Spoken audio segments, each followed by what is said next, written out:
No, all the people that are treating this class like a online course are going to have a bad time.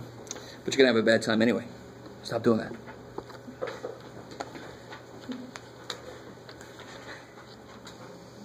So we can do example problems. We can do...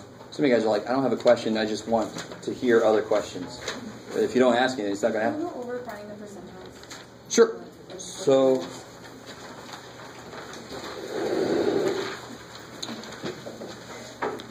Can we, just to make it a little quicker, can we use this data? I got it in order here. And I know I already asked for the box plots, but let's find some other percentiles. Is that cool? Okay. So I'll make sure that both situations happen.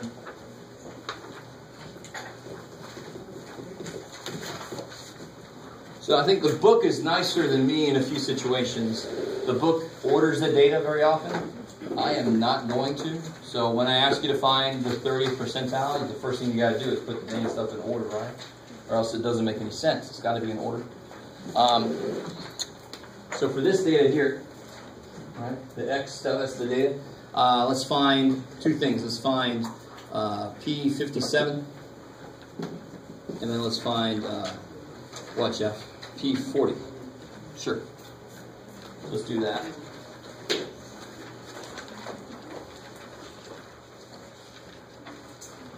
So what are the steps to find P57?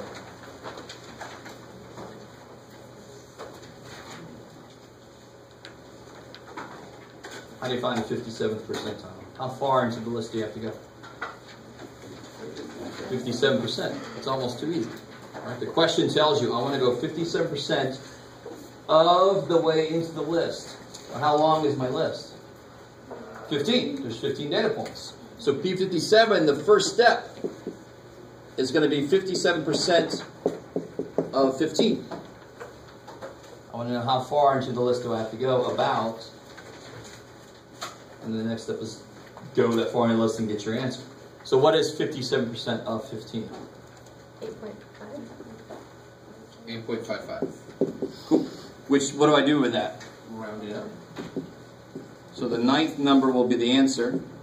So the next step is go get the answer.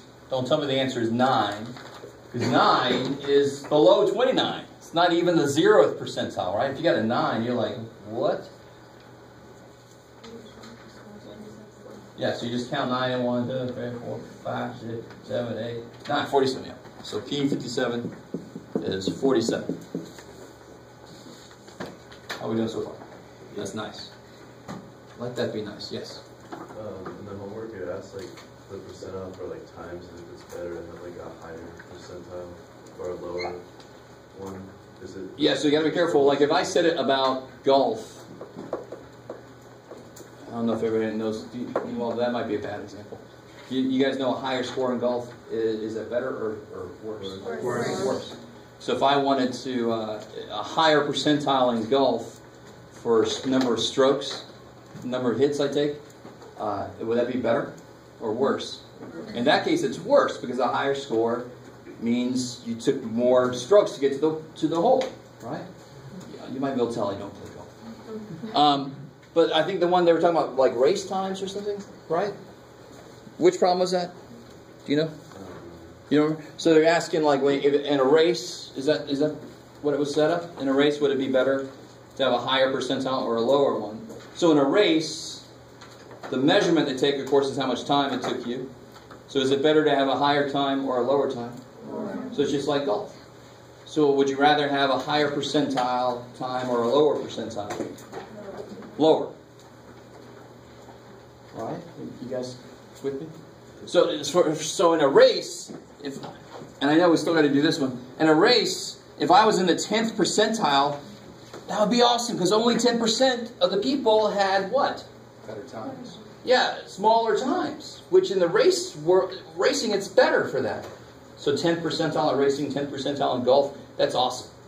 10th percentile on the test, no good. Right? It's a bad place to be on a test, because a higher grade on a test means better.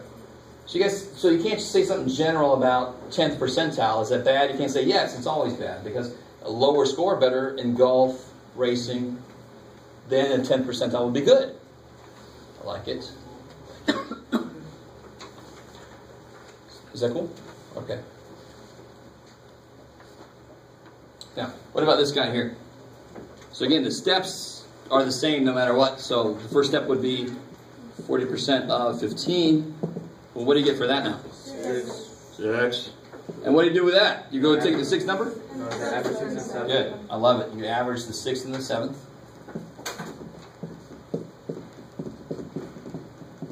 So the 6th and 7th, 1, 2, 3, 4, 5, 6, 44 and 45. So then the average 44.5. Key guess. How do you know when to do the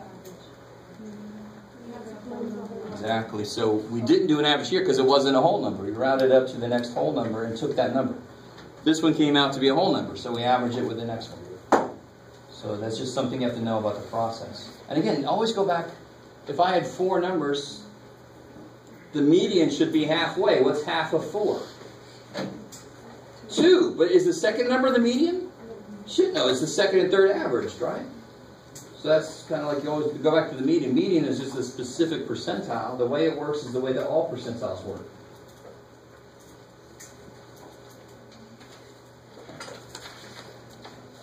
Whereas if I had 5 real quick, half of 5 is 2.5. So then you have to round it up to the Third. and that would be the median, wouldn't it? Makes total sense. Cool. The steps work. Stop. Pointing at your finger.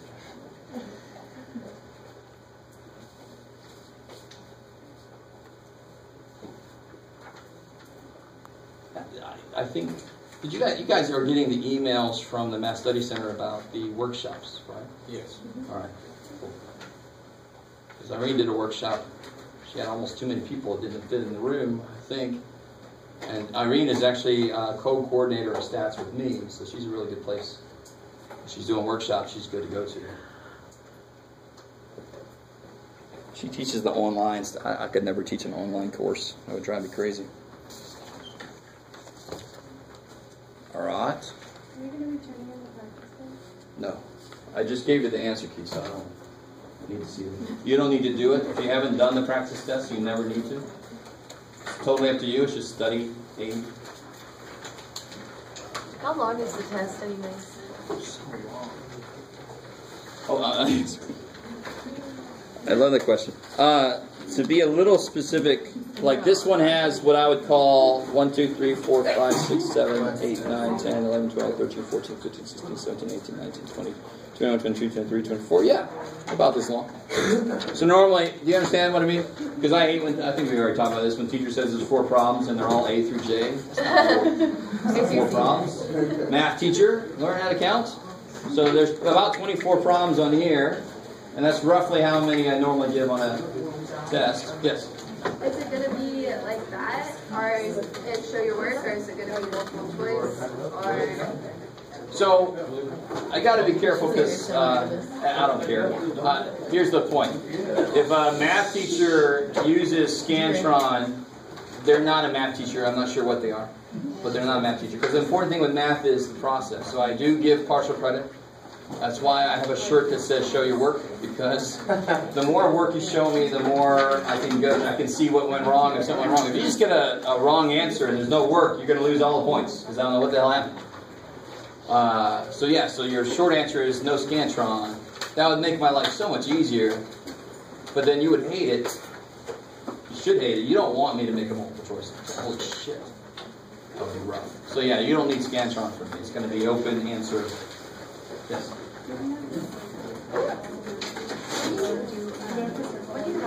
You want to make it very easy for me to find your answer.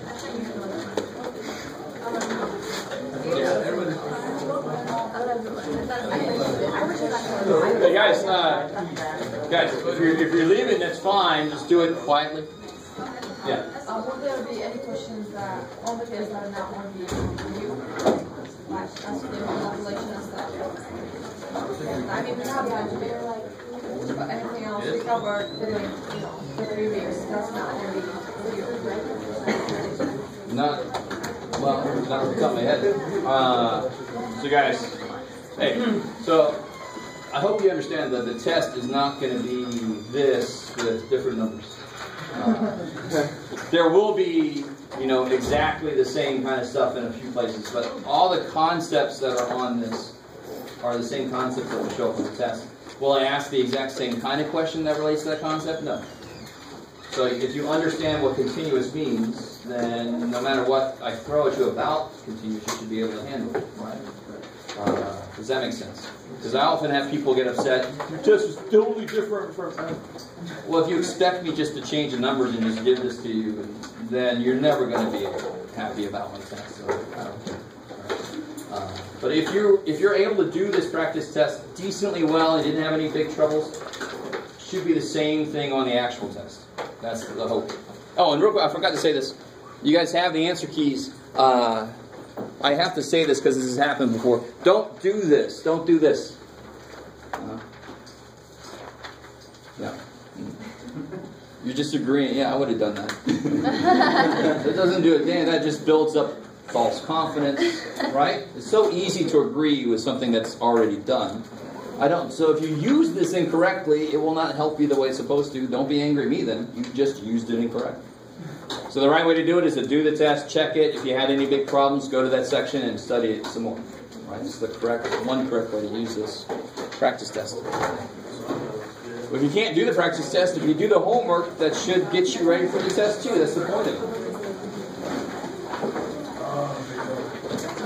I'm always hoping. Yes? Class ends at 12, what? 20? Yeah, officially. But, I mean, anybody can leave anytime they want to. So I have a question. When it talks about nominal, ordinal, interval, that whole thing. So 30%, like, is this, do you guys want to... Okay, Just give it some room. Go ahead. Okay, so 30% of them are So is the 30% the data? What do you think the person was asking people? Are you blind? Or what? What color is your hair? Exactly. So what kind of data were they getting? Just a list of Colors. hair colors. So what kind of data is that? Nominal. Exactly. It's not numbers. There's no order to it. You don't have to put blonde first, right? Yeah. Okay. So the 30% number is what I did with the data. The data is a list of hair colors. Okay. And that's just categories. That's just nominal data. Yeah. Okay. Oh wait, this is the ones that you were supposed to Sure. I don't get the email. Oh, sorry about that.